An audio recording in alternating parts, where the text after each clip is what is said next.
Oi. Boa noite. Evangelho segundo o Espiritismo, capítulo 10.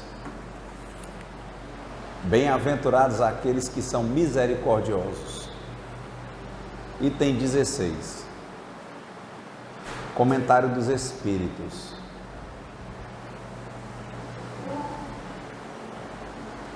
Espíritas, queremos vos falar hoje da indulgência, esse sentimento tão doce, tão fraternal, que todo homem deve ter para com os seus irmãos, mas do qual bem poucos fazem uso. A indulgência não vê os defeitos de outrem, ou se os vê, evita falar deles, divulgá-los. Ao contrário, oculta-os, a fim de que não sejam conhecidos senão dela. E se a malevolência os descobre, tem sempre uma desculpa para os abrandar. Quer dizer, uma escusa plausível, séria, e não daquelas que, tendo o ar de atenuar a falta, a fazem ressaltar com um jeito pérfido. A indulgência não se ocupa jamais com os atos maus de outrem, a menos que isso seja para servir, e tem ainda o cuidado de os atenuar tanto quanto possível. Não faz observações chocantes, não tem censura nos lábios, mas somente conselhos, o mais frequentemente velados.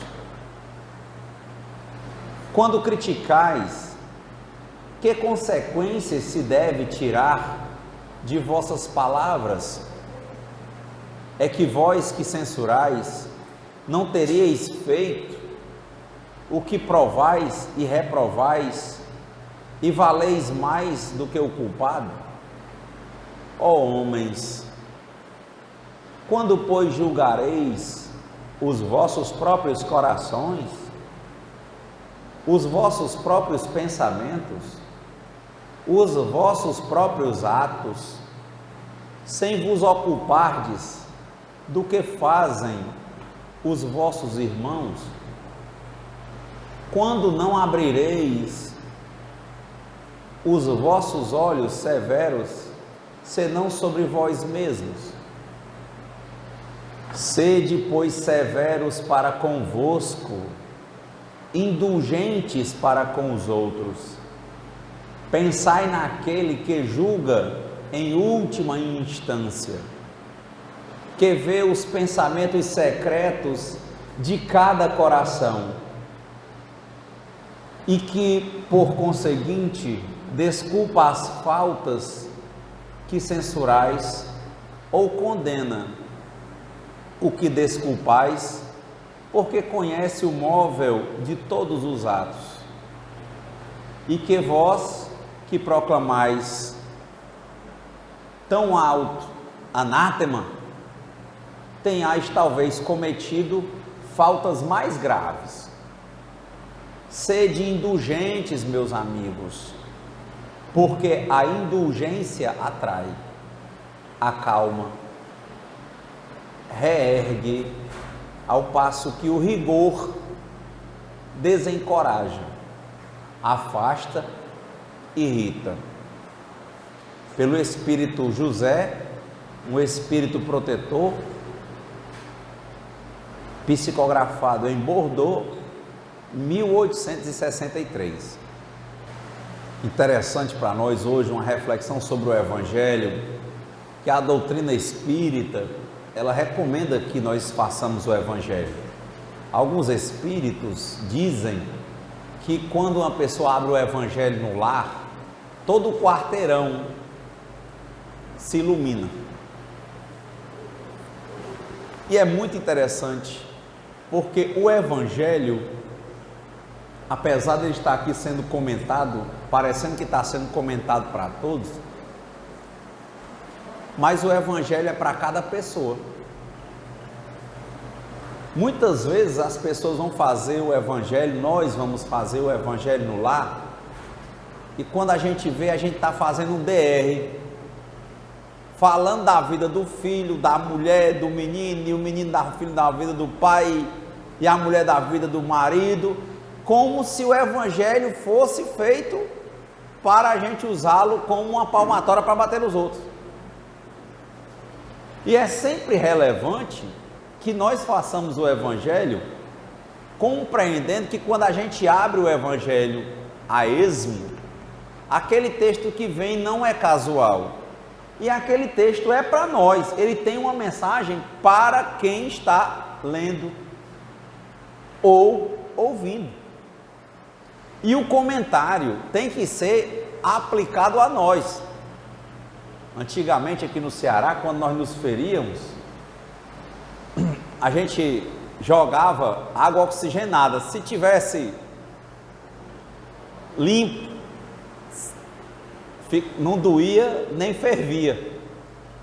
Se ela tivesse muito infeccionada, com bactérias, aí ela fervia, que ficava aquilo e amarelava, né?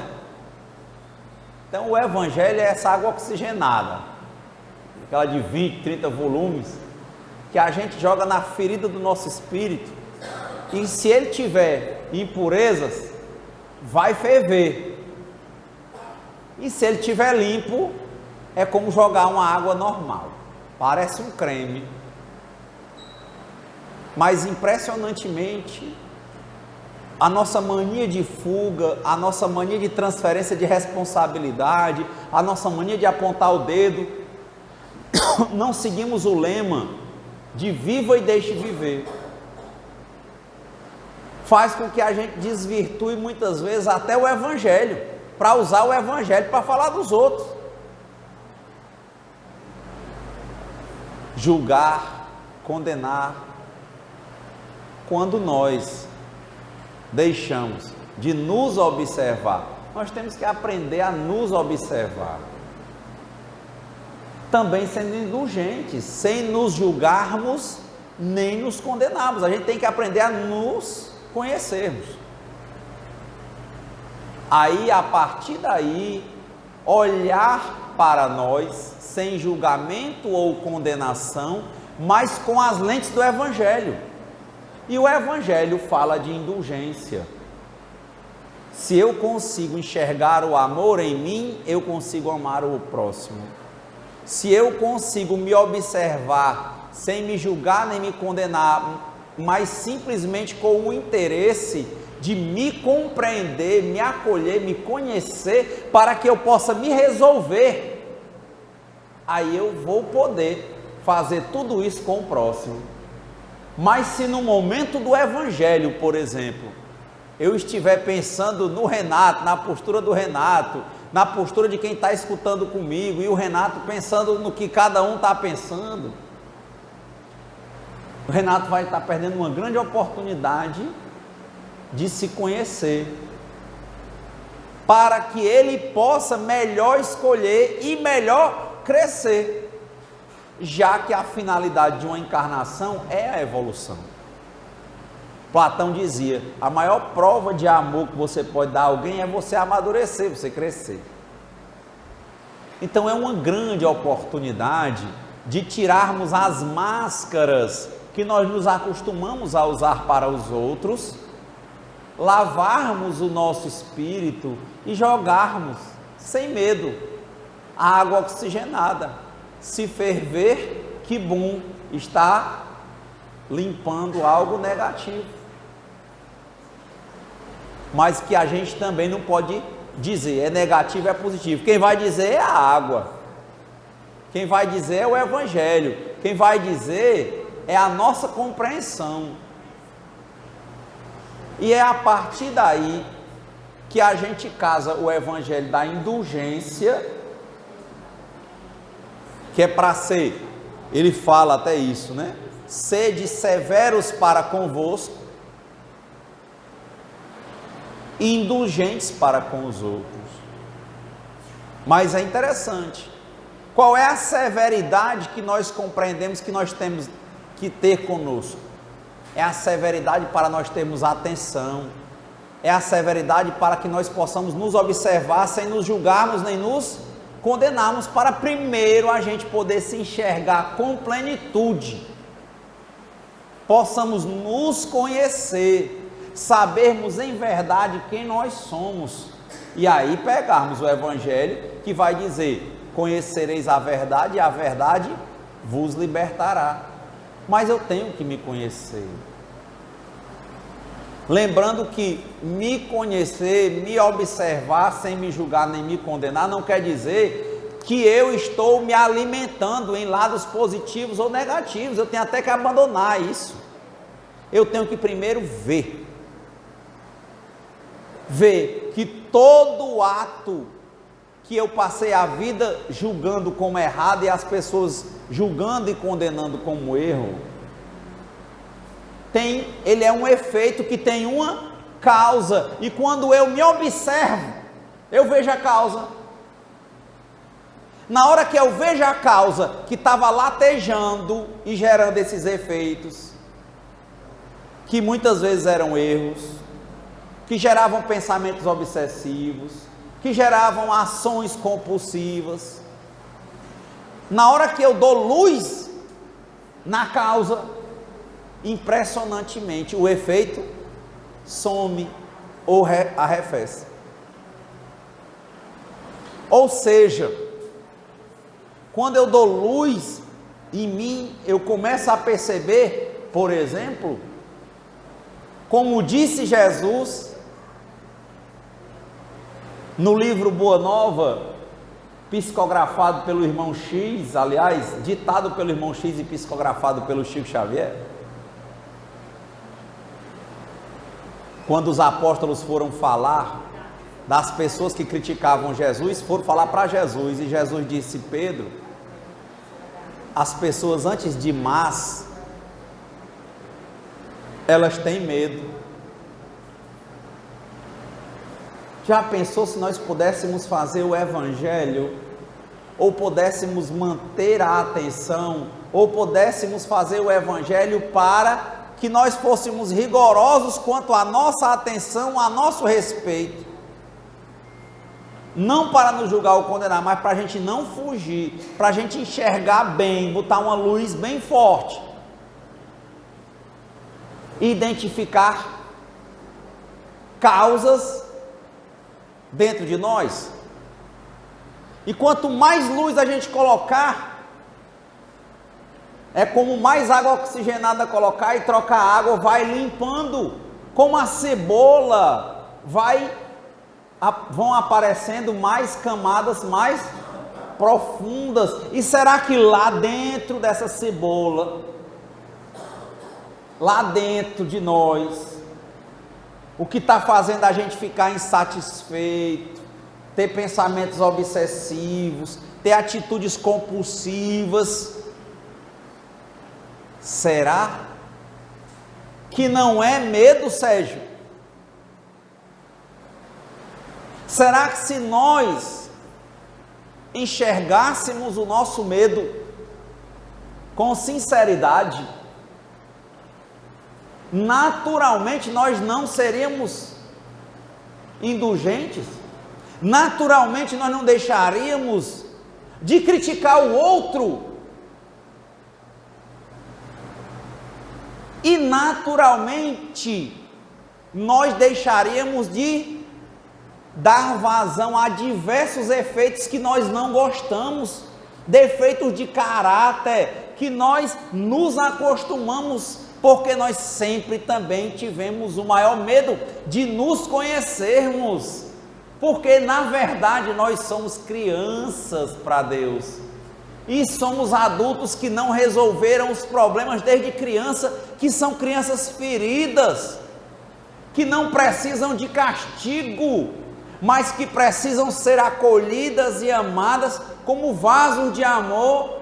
A gente olhar para aquela criancinha, a gente voltar lá para dentro e lembrar de um momento muito duro na nossa infância, e não ficar dialogando com ele, mas enxergar a gente chorando, pequeno, e a gente adulto chega lá e abraçar aquele pequenininho e dizer: eu te amo, Não tenha medo, porque você não está só. Se a gente conseguisse fazer o evangelho chegar a um nível de luz, para a gente adulto chegar lá na nossa criança e dar um abraço na criança ferida, é muito provável que com o tempo a gente começasse a deixar de sentir vontade de fazer certas coisas, de praticar certas atitudes, porque quem está praticando é aquela criancinha ferida. Consequentemente, a indulgência não só seria compreendida, Ana, ela seria vivida. E na hora que a gente visse que a gente tem medo, que a gente está ferido, que a gente pode se ajudar, que a gente pode se amar, e a gente enxergando o amor na gente, pode amar o outro. A nossa carência, por exemplo, a nossa saudade no sentido de querer ter apego, ia ser algo libertador. Como disse Paulo, quem ama liberta.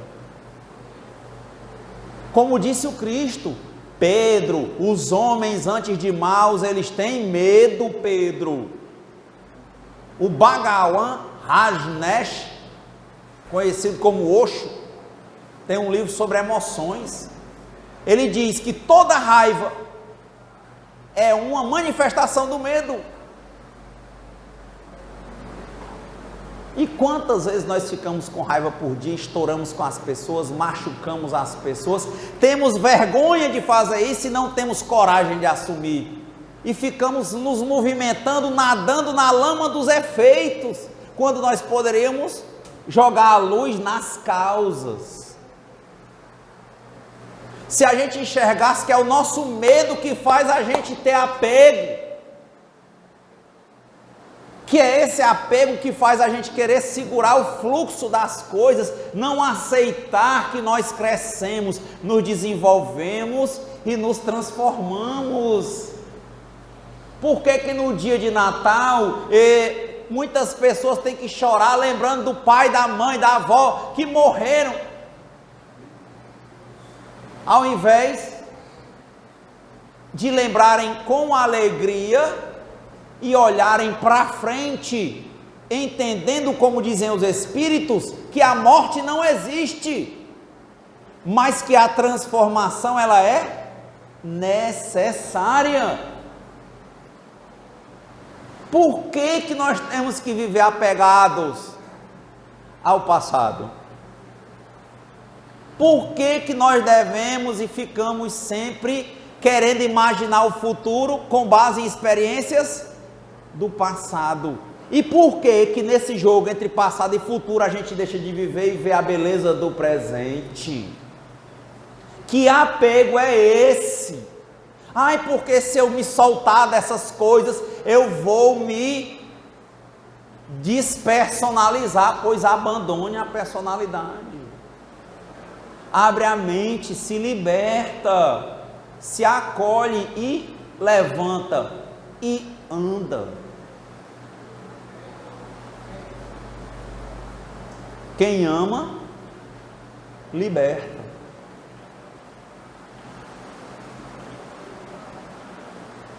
Por que o apego? Porque pessoas se apegam a experiências negativas ou ficam o tempo todo condenando as pessoas que fizeram, entre aspas, elas sofrerem, para ficarem cada vez mais doídos e separados dessas pessoas, e agarrados a esse passado, ficam pesados entre depressão e pensam em morrer. Se liberta. Quem ama, ama, não precisa de complemento. Comece se amando. Você tem tanto medo, se nós temos tanto medo de sermos deixados, tem uma coisa: se nós nos amarmos, é impossível que nós nos abandonemos. E isso não gera egoísmo, impressionantemente. Uma criança criada com amor, ela é amorosa. Quando a gente começar a ver que essa máscara de raiva, que depois vira máscara de medo, que depois vira máscara de ansiedade, que a gente está precisando é de amor, a gente volta e abraça a gente fica disposto a abraçar os outros. E impressionantemente o que eu alimento cresce, mas eu tenho que me desapegar. Me desapegando de conceitos, eu consigo esvaziar o meu coração de ideias do passado e abrir o meu coração para o presente que Deus está me dando todo dia. E o futuro a Deus pertence. Todos os que passaram encarnados estão eternizados em espírito. Tudo o que passou no passado está transformado em espírito. Tudo o que passou, passou porque cumpriu o seu papel. Deixai passar. Segue. Isso, medo que gera apego, que gera dor e mais medo. Tem uma passagem nos contos orientais que eu acho muito importante, me levou a muitas reflexões, porque nós somos tão apegados, a gente diz assim, eu não sou apegado a dinheiro, eu sou humilde, eu não sou apegado a isso, mas é apegado às próprias ideias, às próprias convicções e se impede de ver o mundo. A gente está tão preso, apegado a coisas que a gente guardou, a essa personalidade, ao eu menor que a gente tem, que a gente começa a achar o presente sem graça, rotineiro e desinteressante. Nossos valores estão desvirtuados. E tem uma passagem importante nos contos orientais que eu vi, que era exatamente, tinha um cara que era dito como sábio, que ele tinha deixado todas as suas posses, os seus bens, e ele vivia meditando na floresta. E tinha um grande rei, que vivia sempre muito preocupado, com muito medo de perder o poder, e manter o dinheiro, e as pessoas o adorando, e ele vivia sempre tendo tudo de material, mas a mente dele era cansada. Ele vivia em constante atividade mental, e preso à raiz, ao nome, ao sangue, ao poder, à manutenção do poder, ao passado, ao futuro. Consequentemente, ele, quando soube da existência desse sábio, ele passou a admirar o sábio. Porque o sábio vivia tranquilo. E não tinha nada, nem se preocupava com poder, nem com dinheiro, nem com nada. E ele passou a ir visitar o sábio lá na selva, na floresta. E se consultava com ele, e gostava muito. Olha, qual é a ideia de quem se acha bonito, de quem se acha rico, de quem se acha poderoso? Ele não sabe olhar para as coisas e viver do que elas estão ali para oferecer para ele. Como diz o Tolstói, tem gente que olha para uma floresta e só vê lenha para a fogueira dele. Ele não sabe olhar a beleza da floresta, ele tem que levar para casa, tem que ser meu. Olha o apego. Não, porque sendo meu eu me protejo. Olha, protege nada, tudo que eu quero para mim segurar vai me causar dor, tudo que eu defendo vai ser tomado, tudo que eu protejo vai ser destruído, porque o que é para estar comigo, Deus toma de conta e ninguém tira. Mas na hora de passar eu tenho que soltar. Vai, segue. Nem a minha vida é minha, seja feita a vontade de Deus antes da minha. E aí o que o rei fez? Convidou o sábio para ir para o palácio, porque ele queria o cara para ele. A cabeça doente de quem é apegado, e lembre-se, olhe cada um para si, como eu vou olhando para mim.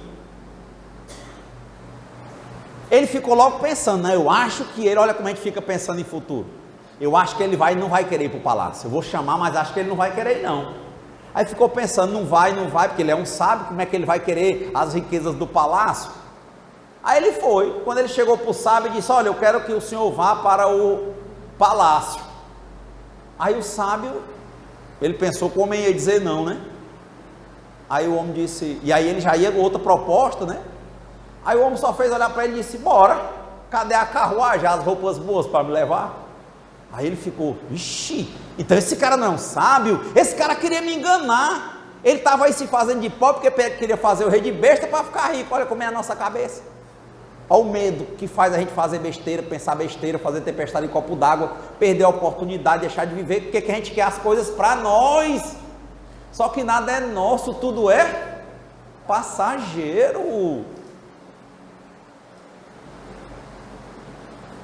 Aí o sábio, bora. Aí ele, como já tinha dito, o rei não podia dar a palavra atrás, mas altamente decepcionado. Olha, ele queria o cara. Quando ele pede, o cara diz que vai, ele fica decepcionado, porque o cara disse, vamos, cadê a carruagem? Chegou no palácio, aí o rei pensou, esse cara vai ficar lá igual um anão de jardim, né? Ele disse, não, cadê o melhor quarto? Cadê os empregados para me servir? Cadê tudo? Não está oferecendo o rei? Aí o rei mandou, né? E ele, bem vestido, todo dia o rei preocupado. E lá ele ia lá no jardim, estava lá o sábio, bem vestido, bem alimentado, tranquilo do mesmo jeito. E ele, rapaz, esse cara me enganou, né? Como é que pode? Está aí agora, eu todo preocupado, e ele aí todo tranquilo. E pior, vivendo nas minhas custas, vagabundo desse. Aí o rei estava com aquilo dentro dele, e todo dia ia lá, se sentia mal quando viu o sábio, sabe? Aí um dia ele chegou perto dele e disse, não, eu quero falar com o senhor. Aí o sábio olhou para ele e disse, eu sei, você quer que eu vá embora, né? Aí o rei olhou assim, ixi, então ele é sábio mesmo, ele sabe o que eu pensava, olha gente, a cabeça. Na hora que a pessoa faz o que a gente quer, o que a gente faz? Já acha que quer enganar a gente, de novo. A mente doente, é uma criança ferida. Aí o sábio disse, você quer que eu vá embora? O rei, não, quero não, ó. Porque já disse, ele é um sábio porque ele está disposto a ir embora. Aí o sábio disse, não, vamos. Aí ele pegou, tirou todas, soltou as cores do quarto, saiu só com a roupa, né? Que é a roupa que ele tinha ganho lá no palácio, e saiu caminhando com o rei.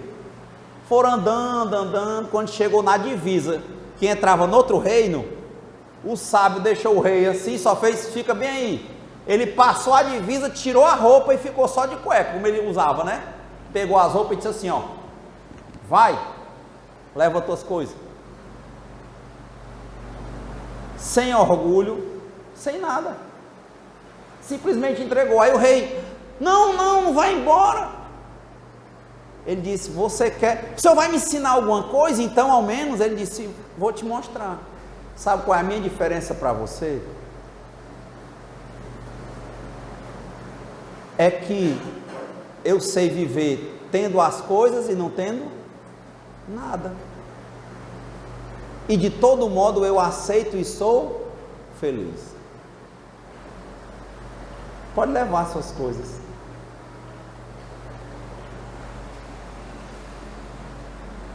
Nem julgou, nem condenou o rei. Que é uma reflexão. Não é o problema ser rico, ser bonito. É um problema ser apegado à riqueza e à beleza. Tem gente que se apega à doença, tem gente que se apega à dor, tem depressão. Será que nós estamos prontos para ter matéria e para deixar a matéria? Para amar e deixar seguir? Para ser bonito e ficar feio?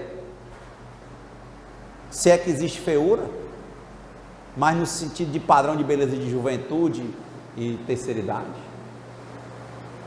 Se está disposto a ter saúde e ter doença,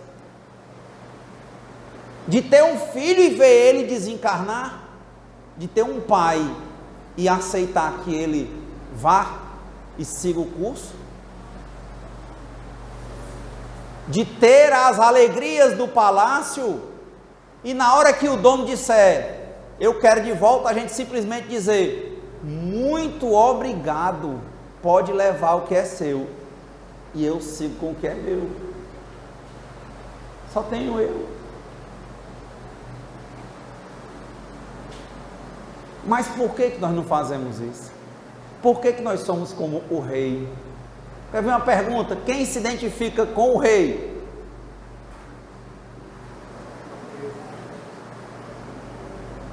Só eu. Quem se identifica com o sábio? Não quer, a gente olha uma coisa e quer levar. Porque a gente olha para a floresta e só vê o quê? A gente fica olhando para a floresta e lembra do canto dos pássaros, do sol nascendo, do sol se pondo, a aurora, aquela brumazinha 5h30 da manhã. Não, a gente pensa assim. Aí se eu levasse para casa, a gente hoje vai para a floresta e não consegue curtir a floresta, a gente fica só batendo foto para levar a foto para casa, que a gente não vai nem olhar. Que a gente quer levar ela para casa.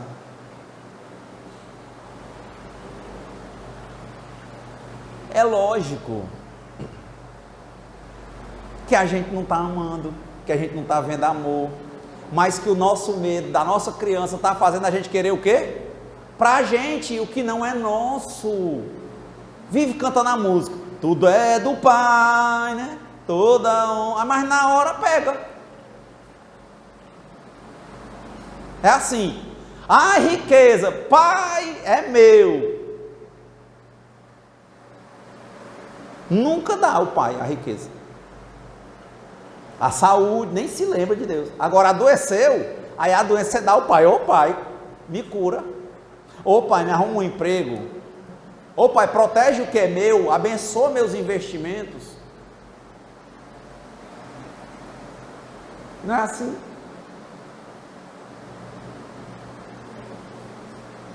Se nós nos reconhecermos com honestidade plena, para que mentir para Deus? Para que mentir para nós mesmos? Quando a gente começar a fazer isso, a gente está dando luz às causas dentro de nós. A gente está se conhecendo, se enxergando. Na hora que a gente tiver honestidade absoluta para se enxergar, sem se julgar ou se condenar, dificilmente a gente vai gritar com o outro. Dificilmente a gente vai fazer o evangelho pensando no outro. Facilmente a gente vai olhar para o outro e dizer, antes de ruins as pessoas têm medo. Quando uma pessoa fizer uma coisa com a gente vai dizer assim, não, eu acho que ela está com algum problema.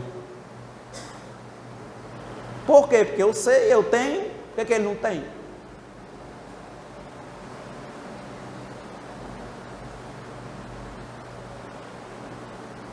A vida entre afinidades e desafinidades é como se a gente estivesse num grande corredor em que as paredes são luzes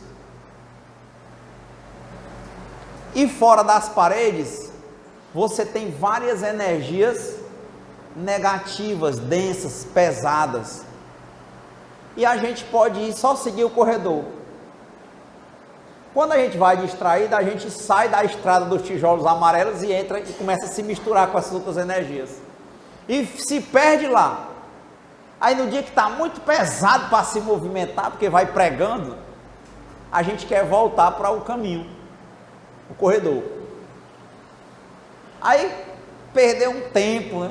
Se limpando de novo, devagar. Aí começa uma certa afinidade, um certo centro, que é um foco no caminho, na luz, na parte espiritual, em Deus, num princípio mental. Aí como é que a gente fica? A gente vai ficando mais atento. Antes a gente facilmente saía do caminho, a gente começa a entrar no caminho. Aí quando a gente vai andando e tipo um ébrio, né? Batendo nas portas, na hora que a gente bate, a gente vê, opa, isso aqui é apego.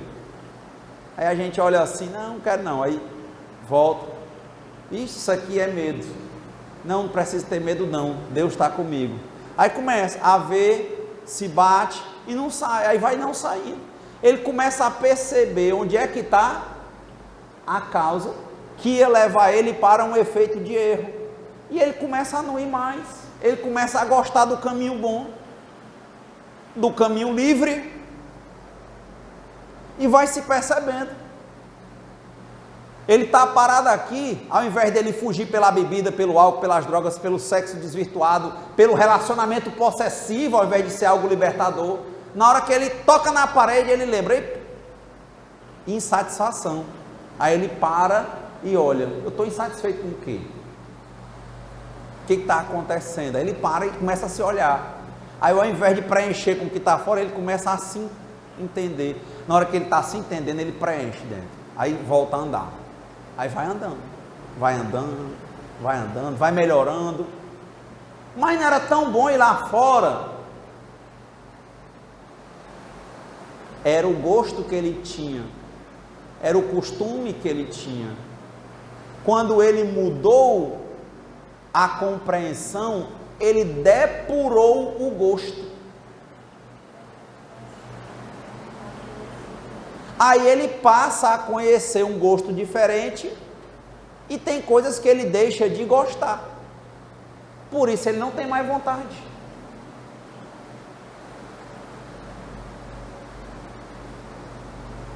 Daí o livre-arbítrio.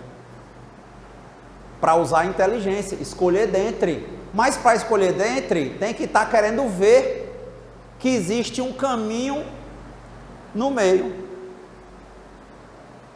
Mas eu estou acostumado a sempre só fugir. Eu preciso ao menos pisar lá e pisar cá para que eu possa escolher dentre. Era o que Yogananda dizia. Quando as pessoas andavam no ashram e viviam praticando várias loucuras fora do ashram, ele não chamava ninguém de sepulcro caiado. Ele dizia, a pessoa dizia, o senhor acha que eu devo continuar andando aqui? Porque aqui eu fico igual um santo, quando eu vou para a rua eu sou igual um demônio. Ele disse, continue meu filho, porque quando você começar a ver como é bom aqui dentro, você vai depurar o gosto. Mas pense muito bem se você gosta de lá de fora, porque a experiência que eu tenho visto é que a pessoa quando conhece lá e conhece cá, com o tempo ela deixa lá e fica aqui. Sem ser uma obrigação, por compreensão, ela deixa. Olha como o Yogananda fazia, ele diz, por isso pense, se você ama mesmo fazer o que você faz, porque se você ficar andando lá e cá, eu não tenho medo de te perder para lá, mas é possível que você deixe de andar lá. Quando você menos imaginar, não quer mais.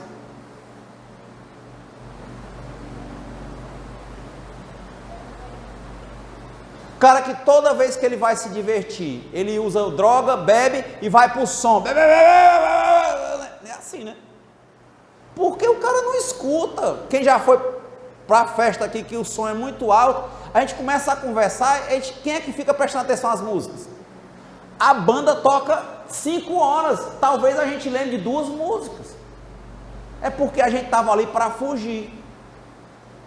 Mas tem que perceber isso. Tanto que bebe muito, ou usa muita droga, e o som tem que ser muito alto, e a gente não vai para escutar o som, a gente vai para encontrar as pessoas, olha, para escutar as pessoas. Quando tem qualquer conversa, a gente deixa de escutar a música, por mais alta que ela esteja, porque era uma fuga, a gente não estava atrás de música, a gente estava atrás de preencher a carência de dentro com pessoas de fora, e a gente, lá tinha muita gente. Quantas vezes isso não acontece?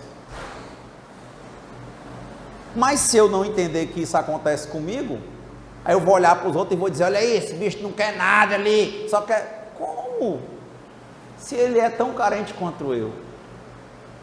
E dizer e se reconhecer carente, não vai lhe enfraquecer, pelo contrário, vai lhe fortalecer. Porque você vai deixando de fugir, aí vai começando a se preencher. E aí é a diferença, alguém que começa a chegar num canto. Ontem faleceu, desencarnou João Gilberto.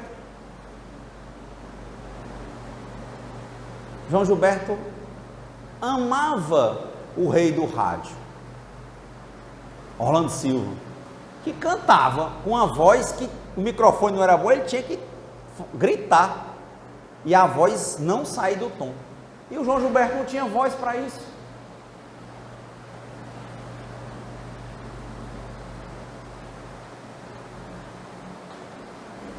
Ele achou o espaço dele, mas ele ia para tocar uma música para as pessoas ouvirem.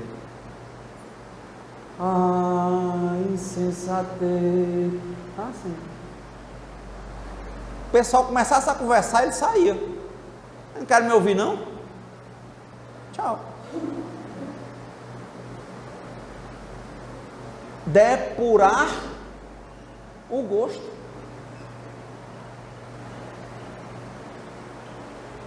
É impressionante como a gente hoje vai, e quando a gente está embarulhado, a gente procura mais barulho. O Tico não está conversando com o técnico de jeito nenhum, aí a gente vai... Medo. Porque não para e não se observa. Para. Olha. Escuta. Placa de carro, né? Pare. Olhe. Escute. Não precisa procurar lá fora, não. Vai buscar essa criança lá dentro. Dá um abraço nela. Ah, mas música é questão de gosto. Eu estou falando de música.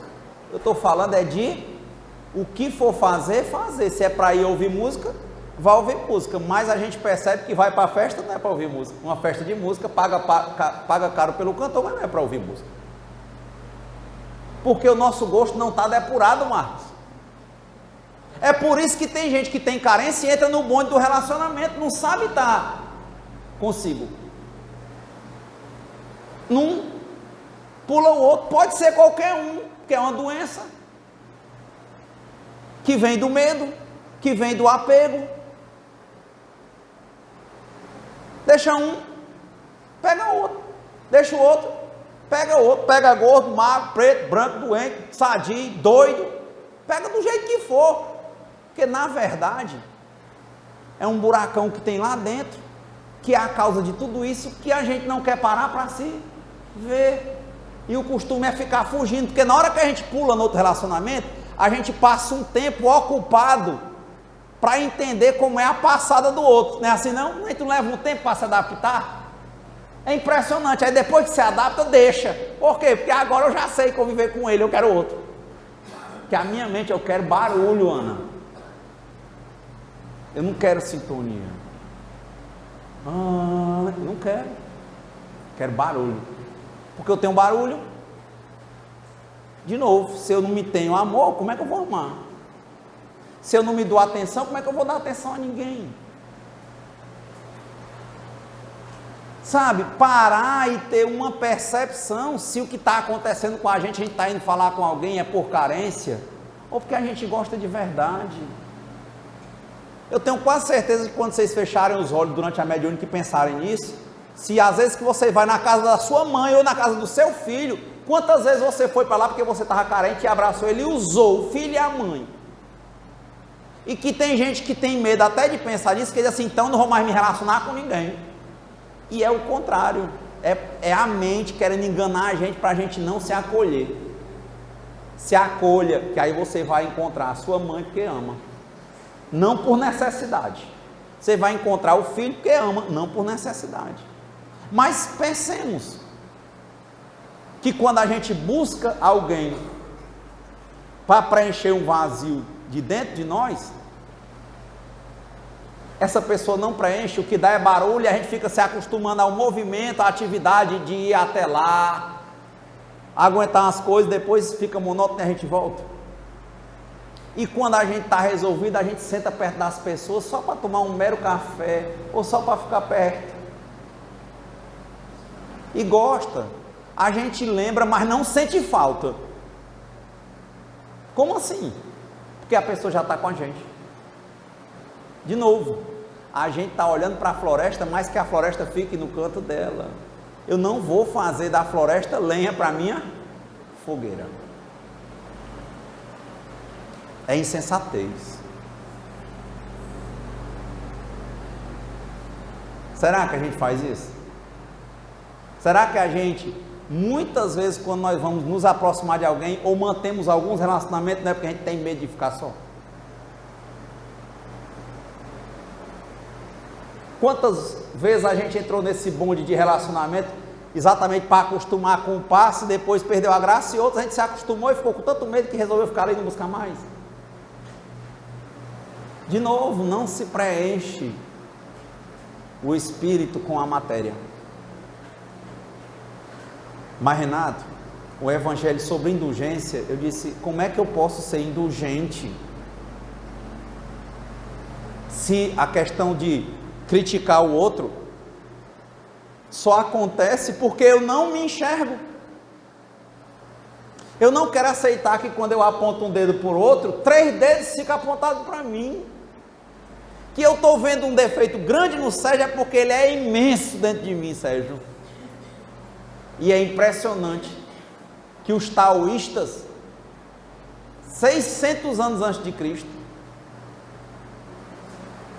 eles diziam: não critique os outros, porque tudo que você vê nos outros é o reflexo de algo que você não resolveu dentro de você.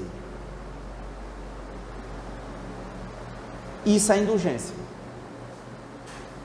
Não tem como a gente se enxergar com sinceridade e atacar os outros. Não tem como.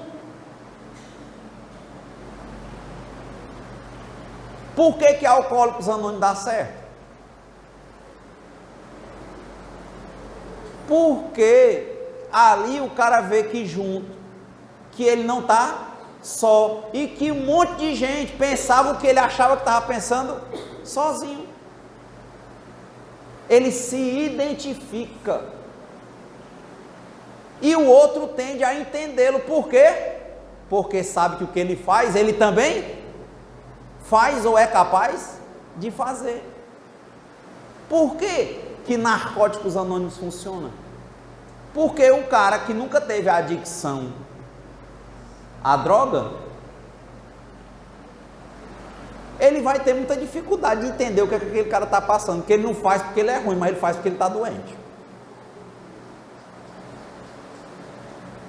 Por isso que criaram os grupos paralelos ao AA, que é o Al-Anon, que são familiares ou amigos ou pessoas que convivem com o problema do alcoolismo. A pessoa não bebe, mas dentro de casa tem uma pessoa que tem um problema, tem a doença.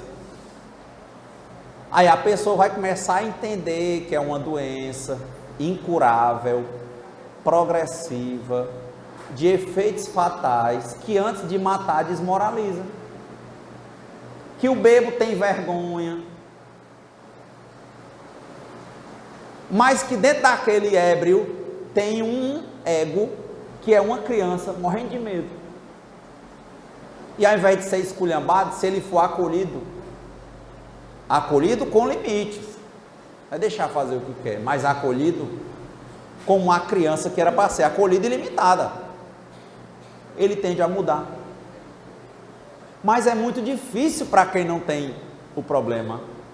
Por isso eles criaram os grupos de pessoas, que, por exemplo, o Al-Anon, que funciona com as pessoas que não são usuárias de álcool, mas que tem o problema do alcoolismo em casa. No Narcóticos Anônimos, o narcótico vai se entender. Mas tem as famílias de pessoas que convivem com isso. Nar-Anon, pessoas que têm o problema da adicção às drogas em casa. Isso eu acho interessante, porque para mim, quando eu vejo esses grupos de anônimos e essa questão de terapia do espelho, isso é trabalhar na prática a indulgência, Marcos, que é uma pessoa que tem problema com emoções, por exemplo, que é neurótica, aí escuta o outro, diz: ô rapaz, quando eu vejo eu estou esculhambando minha mãe,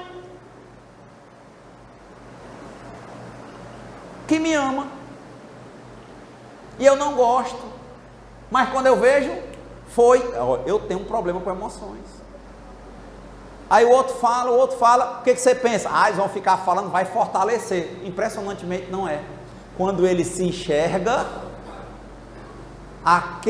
ele encontra a causa, o efeito diminui. Aí ele começa a ser uma pessoa diferente. Nem está tomando remédio material de farmácia, está tomando remédio espiritual. Então, indulgência é algo para ser vivido.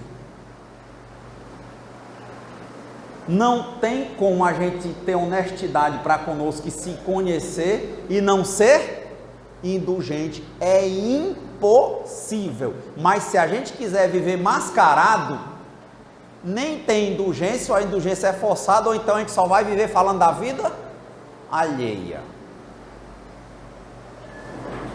Tem uma colega que eu gosto de conversar muito com ela. Mas quando a gente vê, a conversa está indo para falar da vida alheia. Aí eu digo, eu vou desligar. Depois eu vou. Porque, como eu disse, indulgência é na prática. E eu desligo e fico pensando, se eu dei vazão a isso é porque o que eu critico no outro tem a ver com algo que eu não resolvi em mim. Muita paz, boa semana.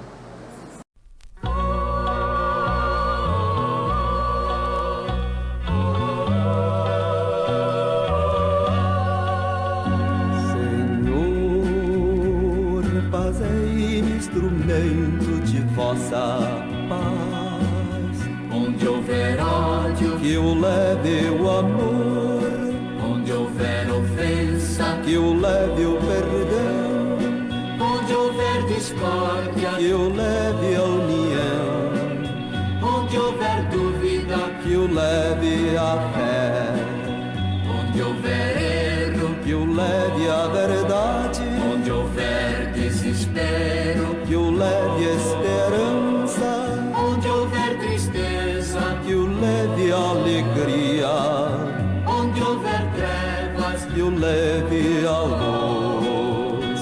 Ó Mestre, fazei que eu procure mais consolar que ser consolado, compreender que ser compreendido, amar que ser amado, pois é dando que se recebe, é perdoando que se é perdoado, e é morrendo que se vive para a vida eterna.